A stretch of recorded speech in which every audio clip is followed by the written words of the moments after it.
북한과 중국 사이가 예전과 달리 크게 삐걱거리고 있습니다. 얼마 전에 시진핑 주석이 한국을 다녀갔죠.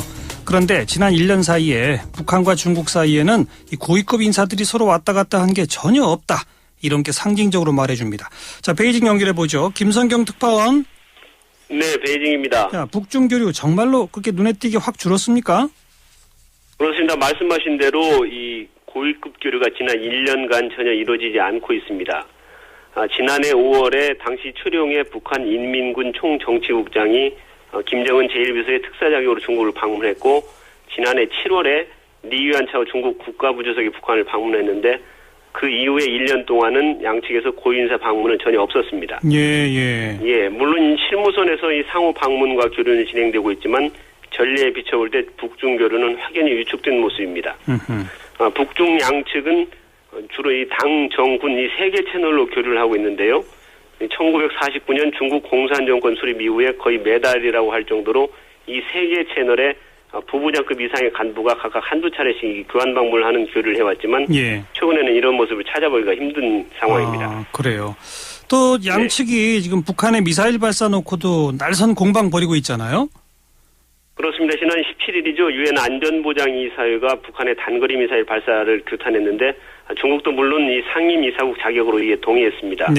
북한은 이런 중국을 겨냥해서 유례 없이 줏대 없는 나라다 이렇게 비난했고요. 어제도 이 중국이 자국의 이해관계 때문에 미국의 흉포를 묵인하고 있다고 또다시 비난했습니다.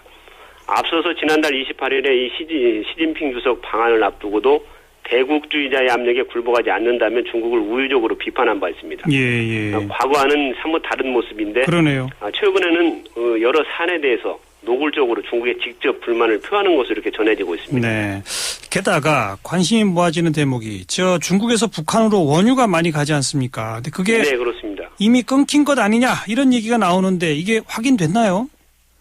네, 이 중국의 해관 총수, 우리로 말하면 세관인데 여기서 나오는 이 통계적인 수치로는 중국에서 북한에대로 가는 원유 수출이 올 상반기에 제로를 기록한 것이 사실입니다. 이 통계적인 수치로는 팩트인 건 분명한데, 하지만 이 중국 내부의 믿을 만한 소식통은 원조나 무역에 상관없이 중국에서 북한으로 원유는 가고 있다 이렇게 말하고 있습니다. 그래요?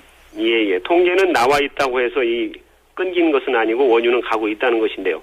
그렇다면 이 통계는 어떻게 해석할 거냐 하는 이런 문제가 있지 않습니까? 그렇죠. 단순히 오류로만 볼 수는 없는데요. 우선 중국 정부의 원유 수출 정책에 변화가 있는 것 같습니다. 러시아나 아프리카, 중동 정세가 일부 불안해지면서 이 원유 수급에 대한 중국 정부의 정책적 대응으로 인해서 원유 수출이 줄고 있는 점이 한 가지가 있고요. 참고로 말씀드리면 지난 5월에 중국의 원유 비축량은 4월에 비해서 약 4% 정도 증가한 것으로 나타나고 있습니다. 또 이 시장 환경 변화도 배경으로 작용하고 있는데 올 들어서 원유 수출 가격이 급격히 떨어지고 있습니다.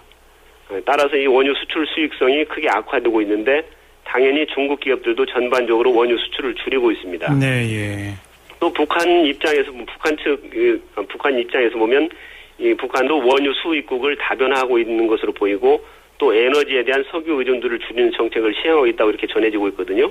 그래서 통계상의 변화는 이런 측면으로 봐야 정확할 것 같습니다. 그나저나 이 북중 간의 고위급 교류가 끊어진 거 이게 해소될 기미는 전혀 안 보이나요? 우선 이 눈여겨볼 것이 모레 27일인데요. 이 7월 27일은 한국전쟁 정전협정 체결일 아닙니까? 그렇죠. 그런데 북한은 이날을 미국과의 전쟁에서 승리한 날, 전승절이라고 이렇게 선전하면서 조국 해방전쟁 승리 기념일로 지정해서 큰 의미를 부여왔습니다. 해마다 큰 행사를 개최하는데 지난해 방북했던 그 리유안차오 중국 국가부주석이 참석했던 이 행사가 바로 이 행사입니다. 하지만 이 고위급 인사가 간 경우에 최소한 3, 4일 전에는 중국 정부가 공식 발표를 하는데 올해는 지금 이틀이 채 안 남았는데 아직까지 발표가 없습니다. 그래요. 최근에 이 북중 간 냉랭한 흐름이 이제 계속되고 있는데 이번에는 아마도 이 방문하지 않을 가능성이 높다고 외교 소식통은 얘기하고 있는데 이 단절이 상당히 갈 것이다 이런 예측도 나오고 있습니다. 그 언제까지 단절이 계속 갈까요?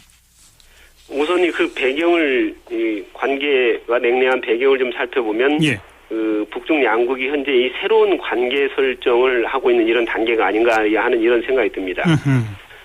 중국 측 입장으로서 보면 중국은 이 대국으로 굴게 하면서 외부적으로는 국제사회에서 이 책임 있는 자세를 보여야 하는 이런 전환점에 와 있습니다. 예. 또 중국이 내부적으로도 이 김정은 3대 세습 그리고 이 장성택 사건 등을 거치면서 중국 인민들의 북한에 대한 인식도 많이 달라진 게 사실입니다. 예, 그동안은 이 전통적인 혈맹 관계가 북중 관계의 기초가 됐지만 여기에 이런 변화들이 작용하면서 북중 관계가 미세 조정을 거치는 것 같고요. 예. 하지만 그렇다고 해서 이 양국 간의 이 전략적 중요성이나 유대는 약해지지 않을 것으로 이렇게 봐야 됩니다. 다만 이러한 이 북중 간의 냉랭한 흐름이 지속될 경우 이 예측 불가능한 북한 내부의 성격을 고려할 때 사실 이 동북아와 한반도 정세의 안정적인 관리 차원에서는 바람직하지 않습니다. 그런 측면도 있죠. 예.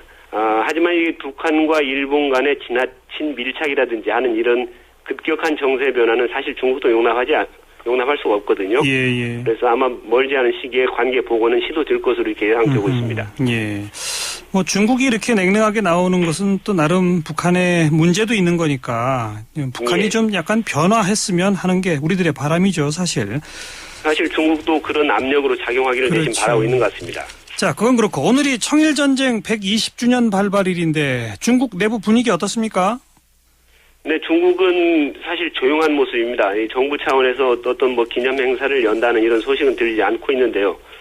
그 배경은 아마 그 청일전쟁이 치욕스러운 전쟁이기도 하고 또 중국 공산당과는 직접 관계가 없는 전쟁이기 때문으로 보이는데 한 가지 여기서 좀 주목되는 부분은 그 당시 전쟁의 패배 원인으로 청나라 말기의 부패를 지목하고 있는 점입니다. 아시는 대로 시진핑 주석이 이 부패와 전쟁을 벌이고 있지 않습니까? 이에 대한 이 논리적 근거로 활용하는 그런 모습이고요.